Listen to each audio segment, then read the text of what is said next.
Bienvenue et puis merci parce que vous regardez vidéo leçon ça sur comment vous rempli forme AR11 changement adresse 4 étrangers forme AR11 aliens change of address card.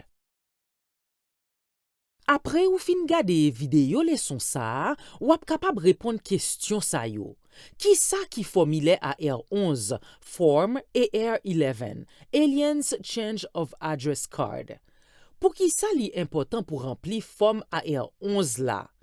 Qui Jean pour remplir forme AR11? Qui l'est pour compléter forme AR11? Tout moun qui pas citoyen aux États-Unis, qui gen là-dedans ça qui fait vin réfugié yo, doit remplir formulaire AR11 là pour aviser citoyenneté ak service immigration américain yo que yo relé tout USCIS nan yon changement nan adresse nan 10 jours après déménager. Jusqu'à ce que ou vignon citoyen américain, ou a besoin rempli formulaire ça chaque fois ou déplacer sorti nan yon kay aller nan yon lot. Tout moun nan yon famille doit rempli yon formulaire AR11 qui gen là-dedans ti moun yo. Rempli formulaire AR11 aide USCIS voyer information ak document important par la poste nan adresse qui correct là. Si ou pas fait USCIS connaît que ou changer adresse ou ka pas recevoir information important ak document qui gen rapport ak situation ou ak immigration. Rempli formulaire AR11 obligatoire tout. Si ou pas rapporté que ou changer adresse, ça ka la cause yon amende, prison ou soit yon retiré li nan pays aux États-Unis. Ou ka rempli formulaire AR11 sur internet là www.usis.gov/coa/adresse-change.do. Ou soit, ou ka télécharger et puis faire sortir forme nan www.usis.gov/AR-11. Si ou ap rempli formulaire AR11 là sous papier, assurez-vous que ou mettez tout bagay nan formulaire et puis siyen et puis mettez date formulaire. En vont voyer par la poste nan adresse ou bay sous formulaire. Pas gen aucun prix pour remplir formulaire.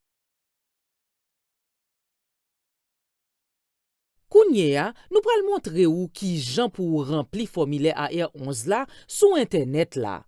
Rempli formulaire sur internet ka prend juste quelques minutes. Pour remplir formulaire ou juste besoin quelques informations. Ancien adresse ou, nouveau adresse ou ak adresse email ou. Pour remplir formulaire sur internet, visitez www.usis.gov/coa/adresse-change.do.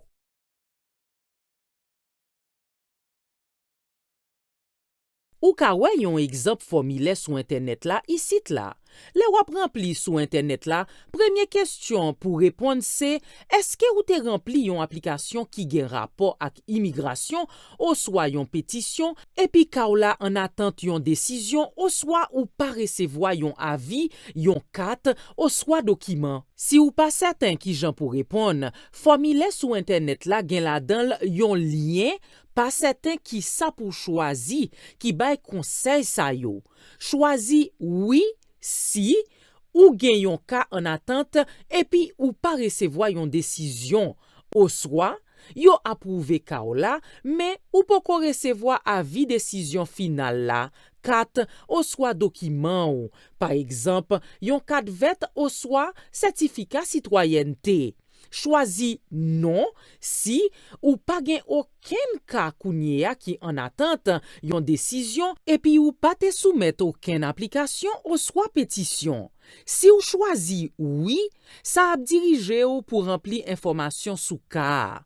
Si ou choisi non, ça a dirigé ou pour remplir information sous applicant ou soit moun qui fait pétition. Lè sa, yo pral mando bay informasyon aplikant. Seksyon kap vini nan formile a ka wè isit la. Yo pral mande yo pou bay informasyon sa yo. Premye non, si sa aplikab. Dezyem non, si ya ti. Dat nesans lèl sevi avèk format dat kote vle di valè de chif nan mwa, DD pou valè de chif dat la, ak YYYY pou valè kat chif nan ane ya. Pou ekzamp, si nesans ou jou ki se 1er avril 1979, tape nan 04/17/1979. Epi a numéro ki refere a numéro inskripsyon etranje ya. A numéro a opsyonel. Si ou chwazi tape li, ou ka jwen a numéro a sou I-94 la. Epi li se yon numéro unik ki gen 9 chif. Parfois, numéro etranje ya pral identifiye kleman pa let A devan chif yo. Oswa, li pral nan lis kom yon numéro passeport sou I-94 la.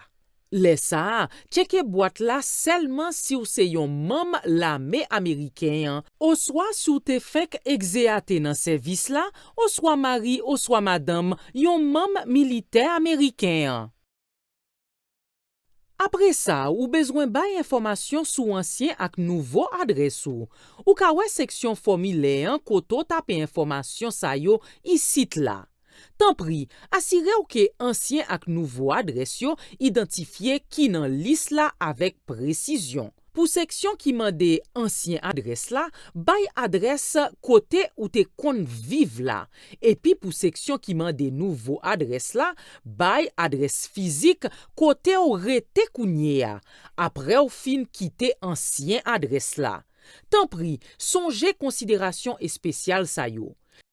Si ou se yon refijye ki fenk vini os Etasini, epi wap patisipe nan Welcome Corps, yo pral itilize adres koordonate group sponsor prive ya, jan yo bay aplikasyon Welcome Corps la kom adres anvan. Si ou se yon refijye ki fenk vini, epi yon biro lokal reintegrasyon te asire ka ou la, yap itilize adres biro lokal reintegrasyon sa kom adres anvan. Si ou se yon Liberté Humanité ki fek rive atrave unité pou Ukren, oswa prosesis pou Kiben, Haitien, Nicaragüeyen ak Venezuelien yo, adres sipotea jan sabay sou formile I-134A. Deman sou internet pou sipo ak deklarasyon. Nan sipo finansye ka itilize kom adres anvan. Seksyon sa nan formile a mando pou bay yon adres la pos. Ou ka wè seksyon formile a koto tape informasyon sa yo isit la. Si ou pito la pos ki soti nan USCIS yo, dwe poste ba ou nan nouvo adres ou, klike sou sek la adres la pos mem jan ak nouvo adres piwo a.